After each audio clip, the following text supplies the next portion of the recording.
Ok. Alors, comme je disais, que à partir du retour de Laurent Gbagbo au pouvoir, l'Union africaine, la CEDEAO, va changer. Beaucoup de choses vont changer. Voilà. Dans la diplomatie avec l'Occident, tout va changer. Dans la diplomatie militaire, économique, beaucoup de choses vont changer.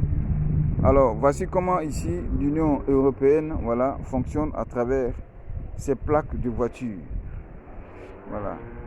Un instant que je retourne la caméra, voilà, pour que les choses, vous puissiez voir.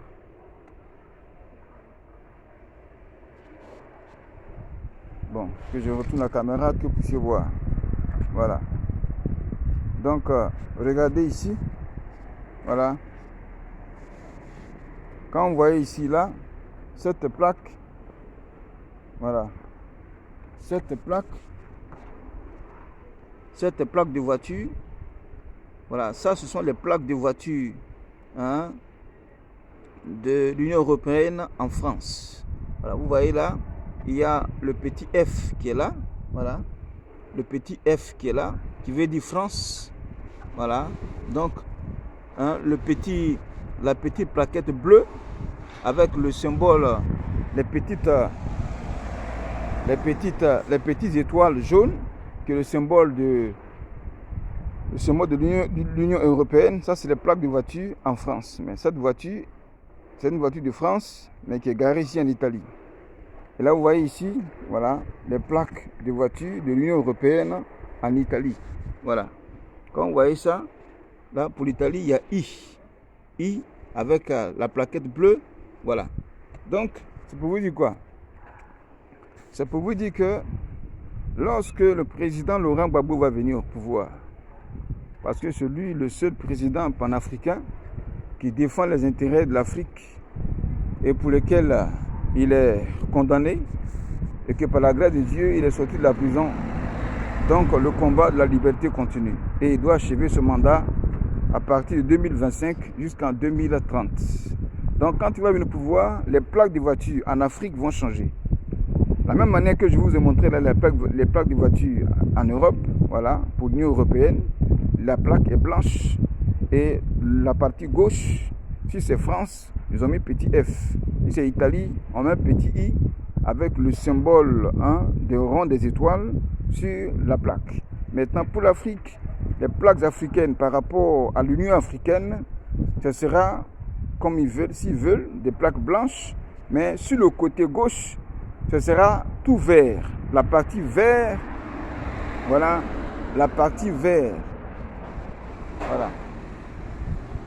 La partie vert.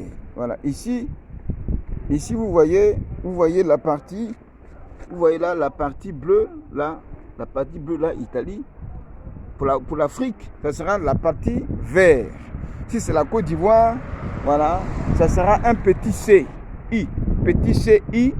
avec le symbole de l'Union africaine. Si c'est le Burkina Faso, ça sera une partie verte avec BF, Burkina Faso. Si c'est le Bénin, ça sera la partie verte avec la lettre B. Si c'est la Guinée, ça sera la partie verte avec la lettre G. Si c'est le Ghana, ça sera la partie verte avec la lettre GH. Donc, les plaques de voiture en Afrique vont changer. Il y aura une seule monnaie. Comme ici, il y a la monnaie euro. Donc, la monnaie africaine va aussi s'établir.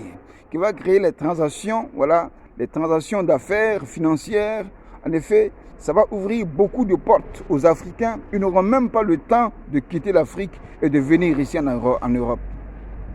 L'Afrique a tout pour se développer à partir des matières premières. Celui qui a la matière première est capable de créer son entreprise. Celui qui a la matière première est capable de se faire de l'argent et des finances. Celui qui a la matière première est capable de se développer en construction. Mais ceux qui ont les machines, par rapport aux Européens, ils ont les machines, mais ils n'ont pas la matière première. Donc s'ils ont des machines qui n'ont pas la matière première, comprenez que leurs machines ne vont pas tourner. Et si les machines ne tournent pas, ça veut dire qu'il n'y aura pas de travail. Et si les machines ne tournent pas, ça veut dire qu'il n'y aura pas de finances, il n'y aura pas d'argent. Donc l'Afrique est vraiment et vachement très riche pour se développer plus que l'Occident. Et eux, le sachant, qu'est-ce qu'il faut faire? Il faut diviser les Africains pour régner sur eux. Ça, c'est la politique satanique, diviser pour régner. Voici, bien aimé, le plan satanique que détiennent ces Occidentaux-là contre l'Afrique. Et ce chef d'État africain doit comprendre ça. Ils doivent comprendre ça. Et si ça n'arrive pas, bien aimé, à être compris aujourd'hui, c'est à cause de ces hommes politiques hypocrites et corrompus qui aiment les richesses du pays, mais qui n'aiment pas la population. C'est ça l'hypocrisie. Ils aiment les richesses du pays, mais ils n'aiment pas la population. Voilà pourquoi on parle de pauvreté en Afrique. Sinon, l'Afrique n'est pas pauvre. Regardez-moi un pays comme le Niger. Le pays comme le Niger, qui est riche en uranium, qui est riche en or, qui est riche en pétrole, peut être pauvre? Non. C'est pas possible. Mais c'est parce que ces hommes d'État qui sont là, corrompus, hypocrites, qui aiment les richesses du pays, mais qui n'aiment pas la population, pillent les richesses, les vendent aux Européens et ils se partagent l'argent dont ils font les deals. Et ça doit s'arrêter. C'est une politique satanique. Il n'y a aucun pays sur la terre qui est pauvre. S'il y a un pays sur la terre qui est pauvre, c'est que Dieu est méchant, Dieu est ingrat. Pourquoi? Parce que tous les hommes que vous voyez sur la terre, chacun a en lui un talent, un potentiel que Dieu a mis en lui, qui avec ce talent, ce potentiel-là, va se nourrir sur la terre, va travailler et va se nourrir. Cela revient pour dire qu'il n'y a aucune terre, aucune partie de la terre, aucun pays sur la terre dont le sous-sol est pauvre. Il n'y en a pas. C'est parce qu'on n'a pas encore découvert les richesses qui sont dans ce sous-sol-là qu'on parle de pauvreté. C'est parce que les gens ne veulent pas chercher à savoir qu'on parle de pauvreté. C'est parce qu'il y en a qui ont découvert et qui vendent des richesses aux Occidentaux qu'on parle de pauvreté. Sinon, il n'y a aucun pays sur la terre qui est pauvre. Même Haïti. Haïti n'est pas pauvre. Mais c'est parce que les Américains ont pillé Haïti qu'on parle de pauvreté là-bas. Et ils continuent à piller. Amen. Donc pour continuer à piller, ils ont tué le président haïtien. Ils l'ont tué en 2021, 2022, je pense bien, ils l'ont tué. Ils ont mis celui-là qui peut faire leur affaire de corruption. Amen. Donc les amis, voici les plaques de voitures dont je vous ai montré. Voilà. Donc je vous ai montré, là. Voilà. C'est comme ça, ce sont des plaques de voitures en Europe. Et les plaques de voitures en Afrique vont changer. Voilà. La monnaie va changer. Tout va changer. Et c'est pour 2024-2025. Donc, shalom à vous. Priez pour vos pays. Et que l'armée continue à mettre de l'ordre en Afrique.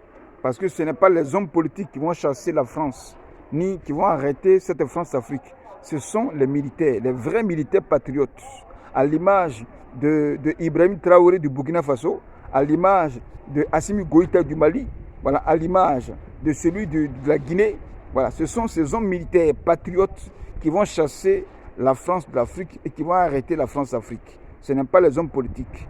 Mais les hommes politiques ont la mentalité aussi du militantisme, du patriotisme et du panafricanisme, comme Laurent Gbagbo. Voilà, c'est ceux-là, avec les militaires, qui peuvent arrêter la France-Afrique et arrêter, bien aimé, la France en Afrique. Donc, shalom à vous. Partagez la vidéo.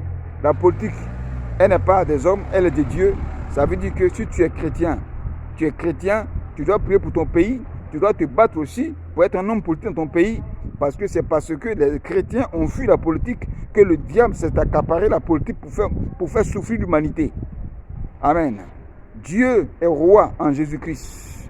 Et Dieu a établi des rois depuis Israël, par David, par Salomon, par beaucoup de rois. C'est la politique. Dieu est un politicien. Je demande aux chrétiens de faire de la politique. Voilà, faites la politique n'est pas satanique. C'est les hommes qui ne craignent pas Dieu qui ont souillé la politique dont on parle aujourd'hui. Donc, shalom à vous. Priez pour l'Afrique, priez pour vos nations, priez pour la Côte d'Ivoire, parce que c'est bien aimé, c'est la racine de la liberté de la France-Afrique. C'est la racine, bien aimée, de la rupture de la France en Côte d'Ivoire. Shalom à vous, que Dieu vous bénisse. C'était votre serviteur, le prophète Prince Jérémie, leader de l'Union des paroles des prophètes Afrique-Côte d'Ivoire. Shalom. Partagez la vidéo.